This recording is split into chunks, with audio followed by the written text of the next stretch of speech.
Bihira ka uminom pero gusto mong tumagal sa inuman? Mahina ba ang tolerance mo sa alak? Ngayon ay pag-uusapan natin ang tips kung paano tumagal sa inuman, hindi lang ito basta tips ng tropa, kundi tips na backed by science. Kung napapansin mo na isa ka sa mga unang nalalasing, babaguhin natin yan. Pagtapos ng video na to, magiging isa ka na sa mga champion sa inuman. Kaya kung gusto mong umabot hanggang sa huling shot at magising ng walang hangover, panoorin ang video na ito. Simulan na natin. Tip number 1. Pre-game preparation. Una sa lahat, maghanda bago uminom. Marami sa atin diretso inuman galing trabaho o kahit walang kain, tapos magtataka kung bakit first round pa lang tulog na agad. Ganito kasi yan, kapag walang laman ang tiyan mo, mas mabilis ma-absorb ng katawan mo yung alcohol. Kaya isang shot pa lang, ramdam mo na agad. So bago ka sumabak sa inuman, kumain ng heavy meal, katulad ng kanin, ulam, itlog o kahit burger, okay na yan. At kung gusto mong may extra protection, uminom ng vitamin B complex at vitamin C, mga 30 minutes bago ang inuman. Science fact! Ang vitamin B complex ay tumutulong sa metabolism ng alcohol.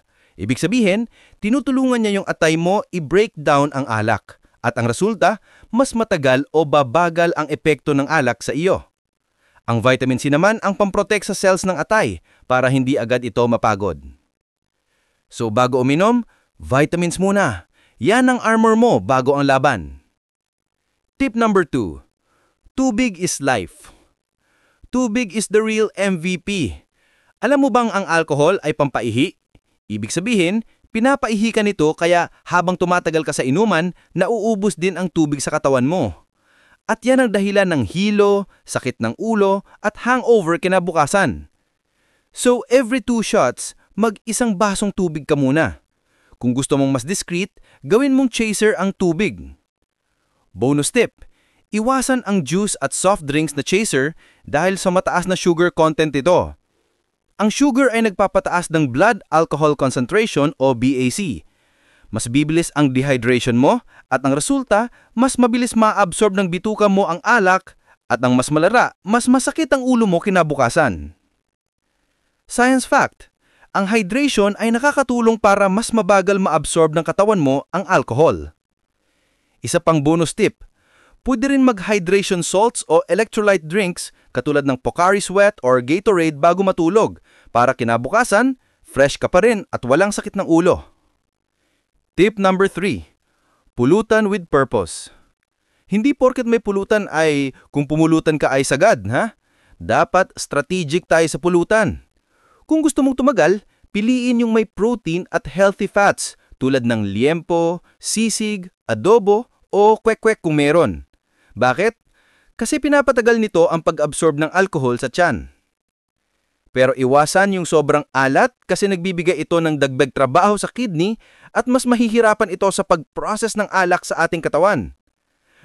Pero kung may chicharon bulaklak o adobong isaw ng baboy, okay lang. Control lang ha.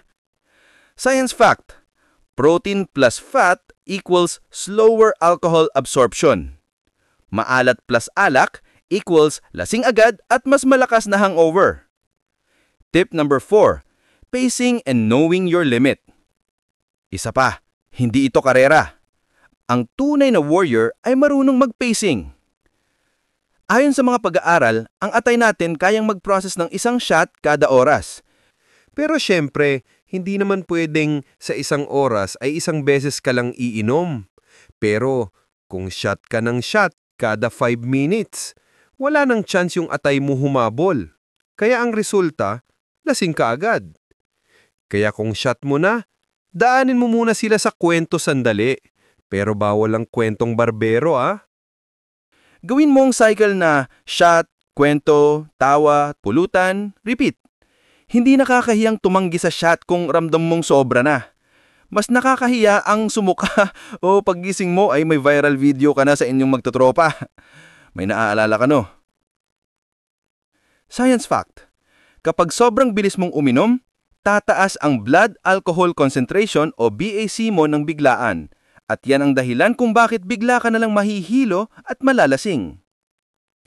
Tip number 5, the hangover defense. Okay, tapos na ang inuman, pero di pa tapos ang laban. Pag-uwi mo, huwag diretsong tulog. Uminom ka muna ng tubig o hydration drinks para maibalik ang electrolytes na nawala.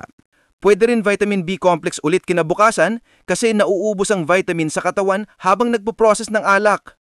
At paggising mo, uminom ng maraming tubig at breakfast is the key. Kain ng tapsilog at sabaw o kung anumang cravings mo paggising, yan ang magiging pampasigla ng kaluluwa mo paggising mo kinabukasan.